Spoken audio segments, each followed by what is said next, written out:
ITI electrical adventure channel में दोस्तों आपका स्वागत है। आज हम बात करने वाले हैं नवल डॉकयार्ड अप्रेंटिस स्कूल की जो वैकेंसी यानी अप्रेंटिसशिप आई है कारवार के लिए, उसके लिए यहाँ पे हम लोग बात करने वाले हैं। तो यहाँ पे दो जगह से आपकी आई हैं एक ही एडवर्टाइजमेंट में, कारवार एयरक्राफ्ट के लिए और कारवार नवल बेस के लिए। यानी नवल बेस यानी कहने का मतलब जो रिपेयर आर्ट है उसके लिए आई हुई है एक, और दूसरा है नवल एयरक्राफ्ट यार्ड गोवा। गोवा और कारवार दोनों का यहाँ पे एक ही साथ यहाँ पे वैकेंसीज आई हुई हैं अप्रेंटिसशिप के लिए। यहाँ पे हम आपको सिलेक्शन प्रोसेस क्या है, एज, फिजिकल स्टैंडर्ड, जो भी पूरी की पूरी जानकारी हम यहाँ पे आपको बताएंगे एक एक चीज़ की। ठीक है, जो भी आपको ना समझ आए आप हमसे कमेंट बॉक्स में पूछ लीजिएगा। और हमने भी यहाँ अप्रेंटिसशिप कर रखा है विशाखापट्टनम से। ठीक है, आप चाहें तो आप भी यहाँ से कर सकते हैं, गोवा से, नवल बेस गोवा वाले से या कारवार वाले से। ठीक है, यहाँ पर टोटल वैकेंसीज़ की बात करते हैं लगभग 150 वैकेंसीज़ हैं। मतलब जो आपकी फर्स्ट वैकेंसी जो आपका कारवार की है तो टोटल वैकेंसी यहाँ पे 150 है। और एयरक्राफ्ट विभाग में जो टोटल वैकेंसी है 23 है। ठीक है, एयरक्राफ्ट विभाग में 23 है। यहाँ पे आपको हॉस्टल की भी फैसिलिटी मिलती है। सारी फैसिलिटी के बारे में हम बात करेंगे। एज ए ट्रेड पहले देख लेते हैं कि कौन सी ट्रेड है। लंबा वीडियो हो जाएगा लेकिन स्किप मत कीजिएगा। तो पहला आपका है कारपेंटर। कारपेंटर के यहाँ पे 12 सीटें यानी 12 सीट दिए गई हैं। इलेक्ट्रीशियन के लिए 16 दिया गया है और इलेक्ट्रॉनिक मैकेनिक के ईएम वालों के लिए भी 16 है और फीटर के लिए भी 16 है। ठीक है, 3 ट्रेडों को यहाँ पे 16 यहाँ पे दिया गया है, अच्छी बात है। उसके बाद इन्होंने दे दिया इंफॉर्मेशन एंड कम्युनिकेशन टेलीकॉम के लिए। यहाँ पे कई ट्रेडें इन्होंने दे रखा है। अगर आप इन ट्रेडों से बिलोंग करते हैं तो आप लोग ज़रूर अप्लाई कीजिएगा। यहाँ पे टोटल 4 सीटें दी गई हैं। ठीक है, फिर आगे इंस्ट्रूमेंट मैकेनिक आईएम वालों के लिए यहाँ पे 4 सीटें दी गई हैं। मशीनिस्ट के लिए 4 हैं, मेसन के लिए भी 4 हैं और मैकेनिक डीजल के लिए 16 सीटें दी गई हैं, अच्छी बात है। मैकेनिक मशीन टूल मेंटेनेंस वाले के लिए 4 है और मैकेनिक मोटर व्हीकल के लिए 6 है और मैकेनिक रिफ्रिजरेटर यानी एसी आरएनडीसी वालों के लिए आरएनएसी वालों के लिए 10 सीटें गई हैं। पेंटर की 4 हैं, प्लम्बर की 6 हैं। ऐसे करके सारी सीटें आपको बात करें तो टोटल यहाँ पे 150 सीटें यहाँ पे दी रखी गई हैं। और दूसरी वैकेंसी इसी में दिया गया गोवा एयरक्राफ्ट के लिए। तो जो आपकी गोवा एयरक्राफ्ट आपका है इसके लिए यहाँ पे टोटल वैकेंसियों की संख्या आपको नीचे 23 आपको दिखाया गया, जिसमें electronic mechanic, electronic radar and radio aircraft वालों के लिए यहाँ पे 3 सीटें हैं, जिसके लिए यहाँ पे इलेक्ट्रॉनिक्स ब्रांच से जो भी लोग अगर आईटीआई कर रखे हैं तो आप इसको फॉर्म भर सकते हैं। इलेक्ट्रॉनिक ब्रांच जैसे मैकेनिक ब्रांच है, इलेक्ट्रॉनिक एप्लीकेशन है, इलेक्ट्रॉनिक्स पावर है और मैकेनिक इंस्ट्रूमेंट है। तो जो भी मतलब इलेक्ट्रॉनिक डिपार्टमेंट से किए हैं तो 3 सीटें आप लोग यहाँ पे अप्लाई कर सकते हैं। फीटर के लिए 2 सीटें हैं और इंफॉर्मेशन कम्युनिकेशन के लिए भी यहाँ पे 4 सीटें हैं और इंस्ट्रूमेंट मैकेनिक के 2 हैं। इसी तरह सारे यहाँ पे बटे हुए हैं। अब बात करेंगे एलिजिबिलिटी, आपका क्या कंडीशन होना चाहिए। ठीक है, एज ए कंडीशन के बारे में हम बता रहे हैं। इसमें आपको हाई स्कूल में 50% होना चाहिए। ठीक है, मैं बता देता हूँ आपके हाई स्कूल में 50% होना चाहिए। जनरल कैंडिडेट के लिए यहाँ पे 50% आपको हाई स्कूल में होना अनिवार्य है। आईटीआई में बात करें तो आईटीआई में कलर थोड़ा चेंज करें, इसका हम कलर चेंज करना चाह रहे हैं इस साइड में हम।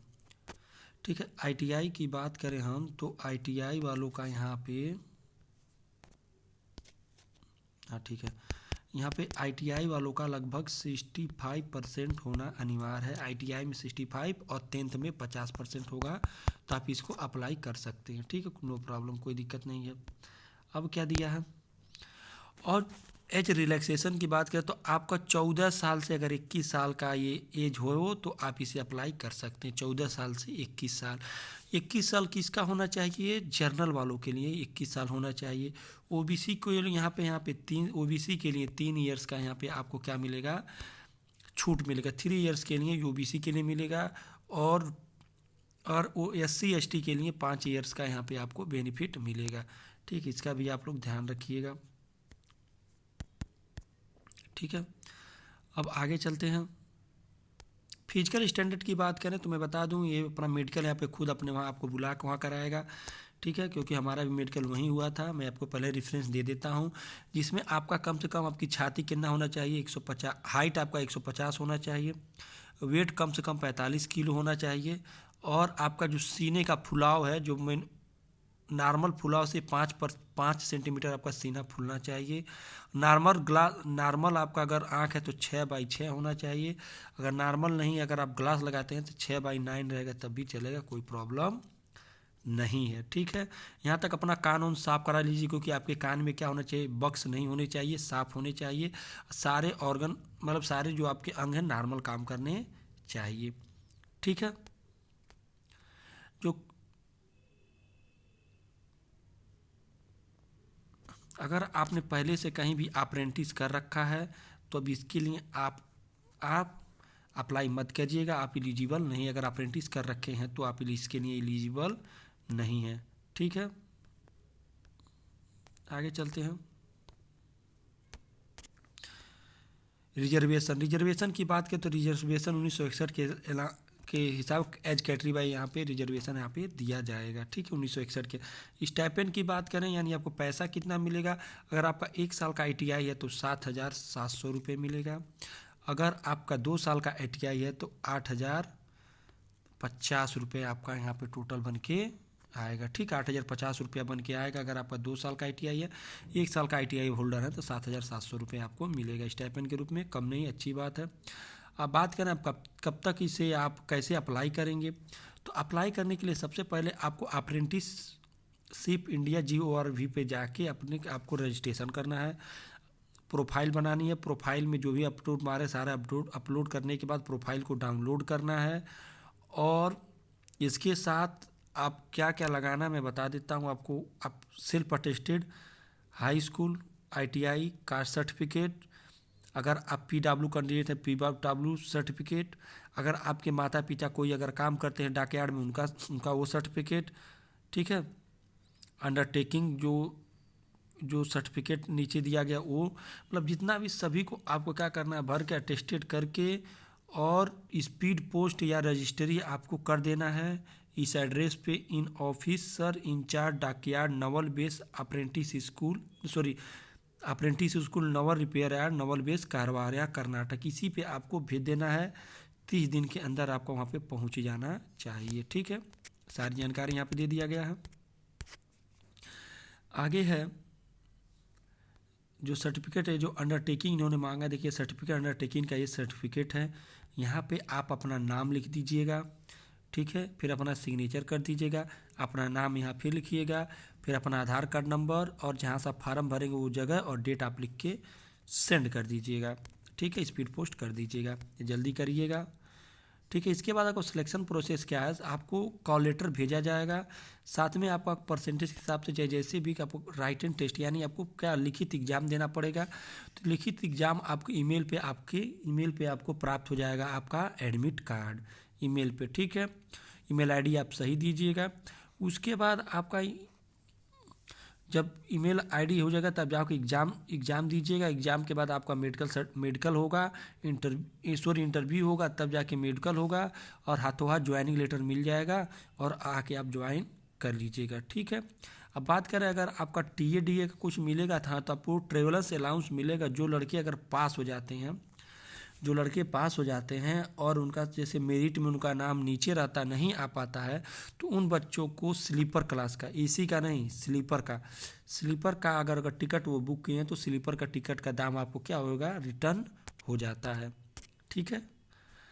और उसके बाद ये कहा है कि अगर बोर्डिंग लोडिंग यानी आप जब वहाँ पे जाते हैं अपने एग्ज़ाम के लिए, मेडिकल के लिए, जो भी चीज़ अगर आप वहाँ रहते हैं तो 3-4 दिन आपको रहना पड़ेगा, तो 3-4 दिन का अपना खर्चा आपको खुद उठाना है, ठीक है। 100 रुपये लेते हैं सब वो वाले, और खाना का अलग से होता है, मिल जाता है, कोई दिक्कत नहीं होता है, ठीक है। 3-4 दिन आप लोग एफोर्ड करना पड़ेगा खुद। अब रहेगा जो कॉन्ट्रैक्ट आपका होगा 1 साल का होगा, ठीक है। ट्रेनिंग का कॉन्ट्रैक्ट जो आपका होगा 1 साल का होगा, ठीक है, जो 1 अप्रैल से स्टार्ट होता है, ठीक है, गोवा वाला भी और कारवार वाला भी। और हॉस्टल फैसिलिटी, तो हॉस्टल फैसिलिटी सिर्फ बच्चों के लिए है और लिमिट सीटें होती हैं, जो पहले जाएगा वो पहले पाएगा, ठीक है, इस वाले बेस पे काम करता है, पहले आओ पहले पाओ। ठीक है, और वही चीज़ आपका कहाँ मिलेगा, एयरक्राफ्ट यार्ड गोवा वाले में भी यही कंडीशन है। ठीक है, तो आप जरूर करिए। अब 11 नंबर दिया रिजेक्शन, यानी आपका फार्म अगर अधूरा रहेगा तो आपके फार्म को रिजेक्शन दिया जा सकता है। ठीक है, समझ में आ गया होगा। अब आगे दिया है नो ऑब्जेक्शन, अगर आप कहीं काम करें तो नो ऑब्जेक्शन आपका होना चाहिए। ठीक है, ट्रेनिंग के समय नो ऑब्जेक्शन रहेगा। ठीक है, अब आगे है आपका जो भी दिक्कत, मैंने तो पूरी की पूरी यहाँ पे जितना भी इन्होंने मांगा सब बता दिया। अगर आपको कोई दिक्कत हो तो अप्रेंटिसशिप के बारे में तो आप हमसे ज़रूर पूछिए, कोई दिक्कत नहीं है। ठीक है, तो आज के लिए इतना ही, फिर मिलते हैं नेक्स्ट वीडियो में, फिर किसी नई वैकेंसी के साथ और कई नई जानकारी के साथ।